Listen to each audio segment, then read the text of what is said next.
Hi, my name is Peter, and obviously these are two great Manchester United legends, Bryan Robson and Andy Cole, and they are here in Dallas, Texas. And I don't know if you guys are aware, but in the last 5 or 6 years, the Premier League has become extremely popular in our country.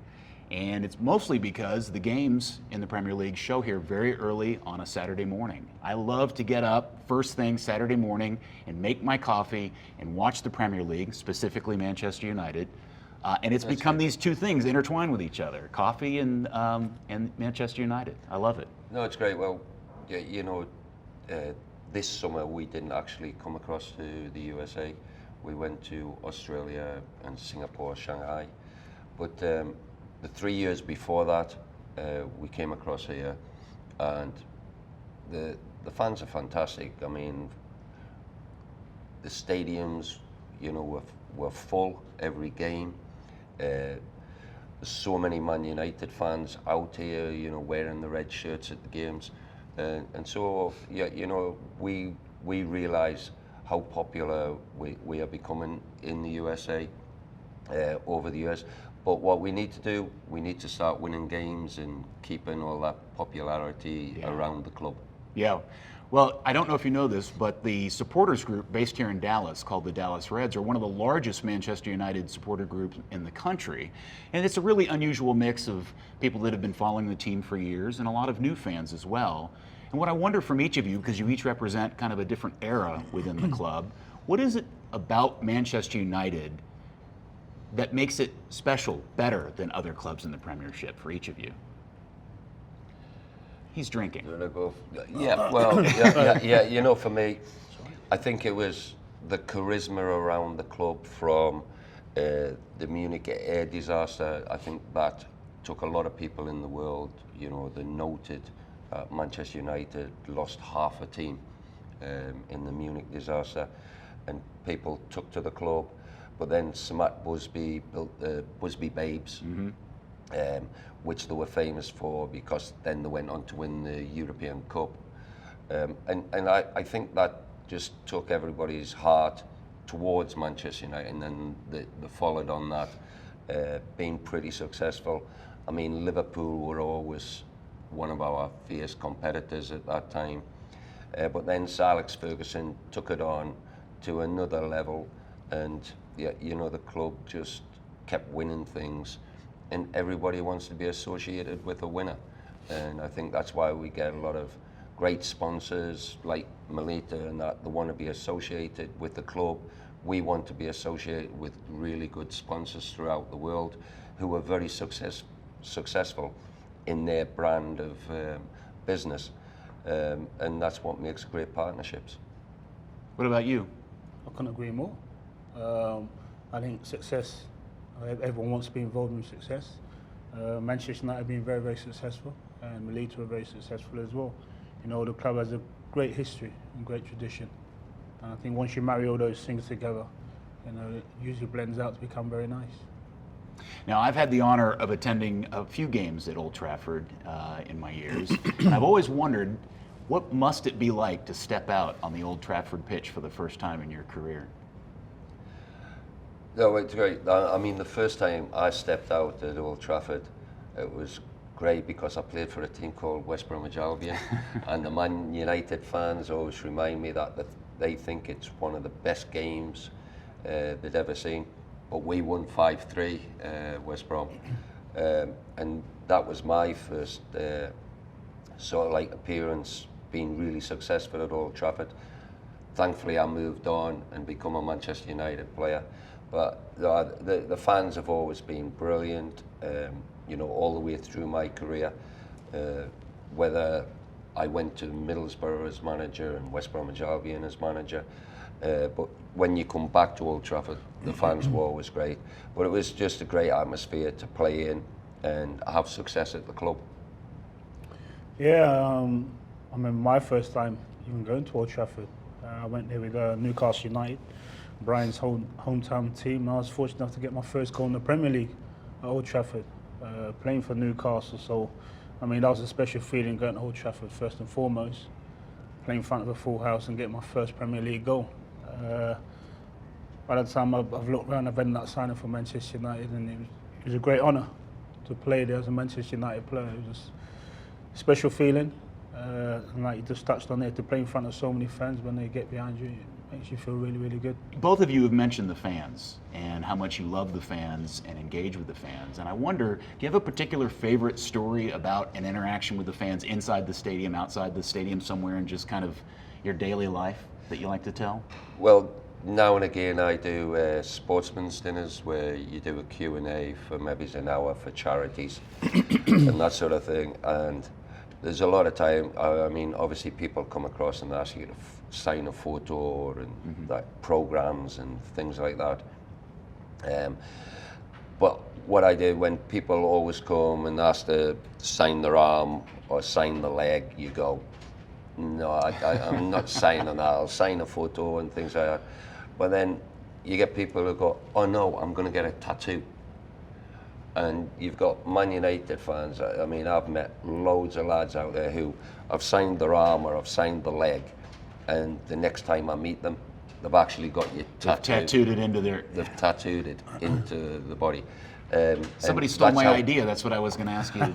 Honestly, that's how crazy some of the fans are, passionate they are about Manchester United. That's awesome.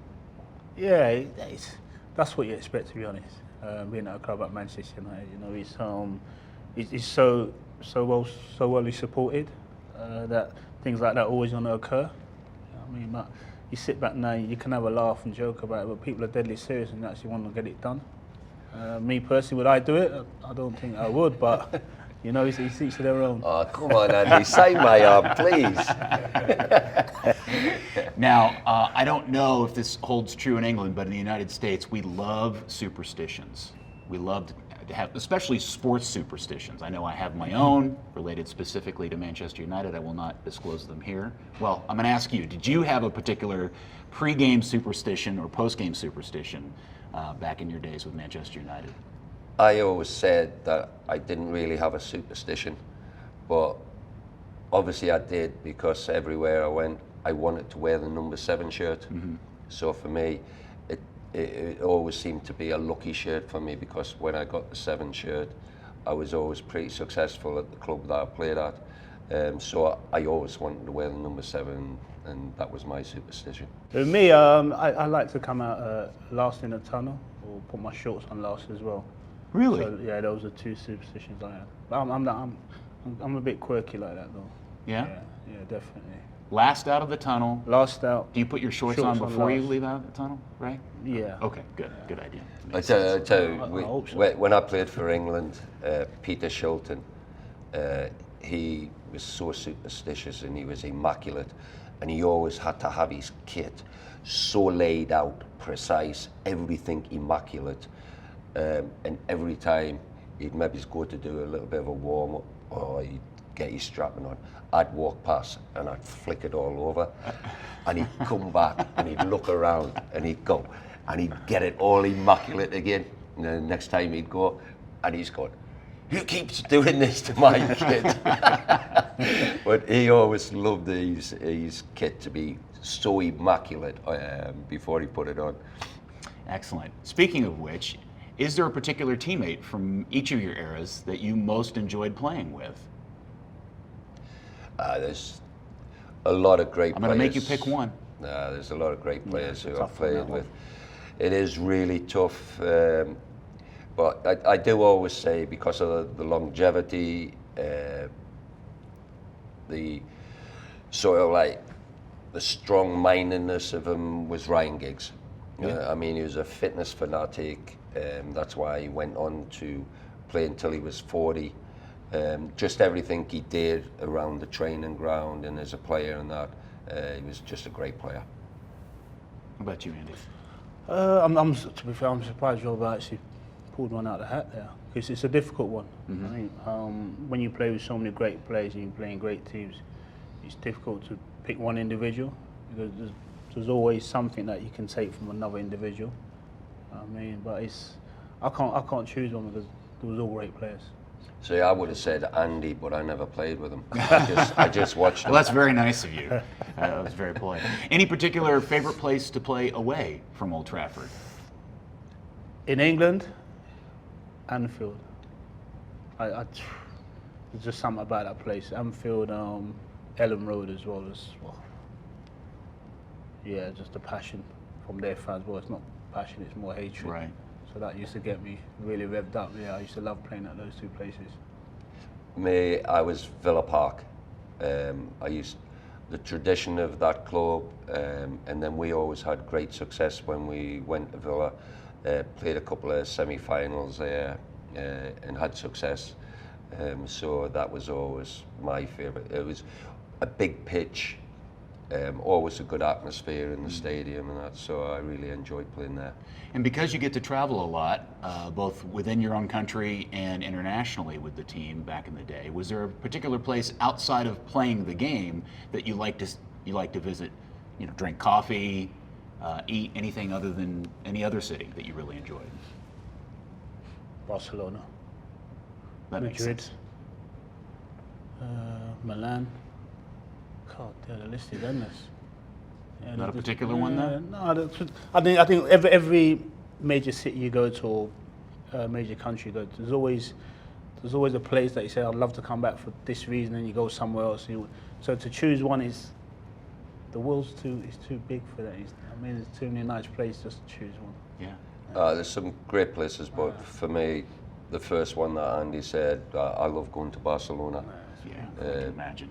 Stadium is brilliant, but the city itself, it's got so much going on for it. You know, it's got the harbour, it's got beaches, the weather's usually really good. They've got great restaurants, you know, and so that's probably my favourite city going playing at. All right, so Andy, I'm going to ask you, what is your favorite goal you ever scored? You scored a lot of them in your career. What's your favorite goal you scored for Manchester United? My favourite one, I'd mostly go down and say the one against Tottenham, 99. Yeah, I'll go with that one because it kept my teammates happy. It's always good to make them happy. Yeah, right? definitely. So important as well to win the Yeah, treble. yeah, 100%. You know, because we knew we had to win that day as well because Arsenal pushed us all the way to the end of the season. Last game of the season we went to, and then Arsenal ended up winning, so we knew we had to win against Tottenham at home. So I think the importance of that start us on the way to the treble, like Robbo just said. Yes, the treble. Anyway, what about you? Mine was against Liverpool, 85, playing in the replay of the semi-final at Main Road. So it was great because we're playing at Man City's ground, we're playing against Liverpool, we're 1-0 down, and like I just shut my eyes and hit a shot from 30 yards and went right in the top corner. But we went on to win the game 2-1, and then went on to beat Everton in the final in the FA Cup. So that was just a special moment, you know. But it was probably my best goal for United anyway. And I wouldn't be doing my job if I didn't ask you both about Sir Alex and his influence on the club and the community, and for you guys individually, what he means to you guys. He's just a special manager. He's a special man as well. I think to manage people, he's taught you. He's a people person. Obviously, we get asked this question all the time, but he's just his mannerisms around everybody.